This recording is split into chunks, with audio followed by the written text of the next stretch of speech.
6:18 here on Good Morning Hawaii, and protests continue over the possible Supreme Court decision to overturn the landmark Roe versus Wade case, which guarantees a woman's right to an abortion in the United States. Protesters gathering at homes of Supreme Court justices, including Chief Justice John Roberts and Justice Brett Kavanaugh. Senate Minority Leader Mitch McConnell has labeled the protest reckless outrage and accused Democrats of trying to intimidate judges. An attempt to replace the rule of law with the rule of mobs. The Senate last night unanimously passing a bill to provide heightened security for all 9 justices and their families. That bill now heads to the House. And a key vote in the Senate is expected today, where lawmakers are expected to take up that Women's Health Protection Act aimed at preserving access to abortion nationwide. And this morning, we are joined by Hawaii U.S. Senator Mazie Hirono to talk about that vote and what we can expect. Senator, thank you so much for joining us this morning. Good morning. Well, that vote is expected today. Can you tell us a little bit about what that vote or what that bill proposes, and what's the chance of this getting through a bipartisan Congress? The vote is about basically the Democrats' position is, at least most of the Democrats, it's about who gets to decide, the woman or government, on the question of an abortion. And this bill is to say it is the woman who should decide, not government. In spite of the fact that the radical right-wing justices on the Supreme Court are prepared to toss out a constitutional right that women in this country thought we had for almost 50 years. Now, based on that leaked decision from the U.S. Supreme Court, there is speculation that the decision could then be passed down to individual states to make up governmental rules on abortion. Currently, Hawaii has protected rights for women in abortion. Will this decision cause a change, or could it cause a change in Hawaii's position? Well, having read Justice Alito's draft opinion, what they are going to do is to take away the constitutional protections and kick this issue of who should make the decision, the woman or government, to the individual states.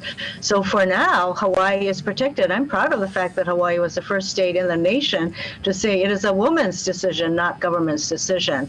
However, if the Republicans take control of both the U.S. House and the U.S. Senate, there will be a push to impose a nationwide ban on abortion, and so that will preempt Hawaii's law. Now, the argument has been made that this rule wouldn't prohibit abortion, but it would prohibit safe abortions. Hawaii being a very difficult state to travel to and from, if abortions were prohibited here, what would that mean for women who were seeking out the medical procedure?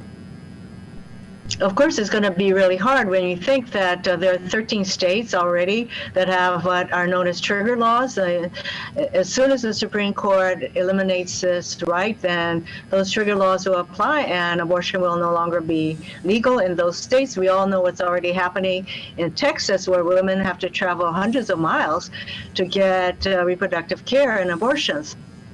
Many women can't do that. You can't travel, you don't have the funds. So there are any number of reasons, childcare issues, all kinds of reasons. So it is, as I said, the Republican legislators and Republican states that are imposing these kinds of restrictions because they apparently would rather have government make the decision and not the woman. Senator, what's happening today? That vote is expected to be presented. Will the vote happen today, and will there be some discussion? The importance of this vote today is to make sure that Americans know exactly where each senator is on the issue of protecting a woman's right to control her own body. I do want to just extend another question to you. The latest Consumer Price Index report came out today at a steadying 8.3%. You have said in the past that you are working to preserve the cost of living for folks living here in Hawaii. Any response to the latest inflation report?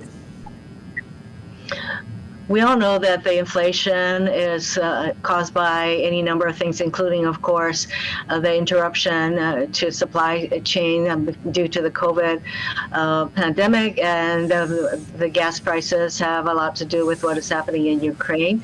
So what the Democrats have very much focused on is lowering the cost of all kinds of things for families, such as affordable child care. Such as lowering prescription drug prices. I know that there are literally hundreds of thousands, tens of thousands of people in Hawaii who rely on drugs for their diabetes. So insulin costs are very high. And having talked to people in Hawaii on insulin, these costs can range anywhere from $250 to $500 plus a month, and I am on a bill that would limit these costs to $35 a month. That is the kind of legislation that Democrats are proposing, which, of course, the Republicans generally do not support at all. Senator Mazie Hirono, thank you for your time today. Of course, expecting a result of that vote on the floor today, and we'll have more conversations with you in the near future. 6:24 now. Good morning, Hawaii. Thank you so much.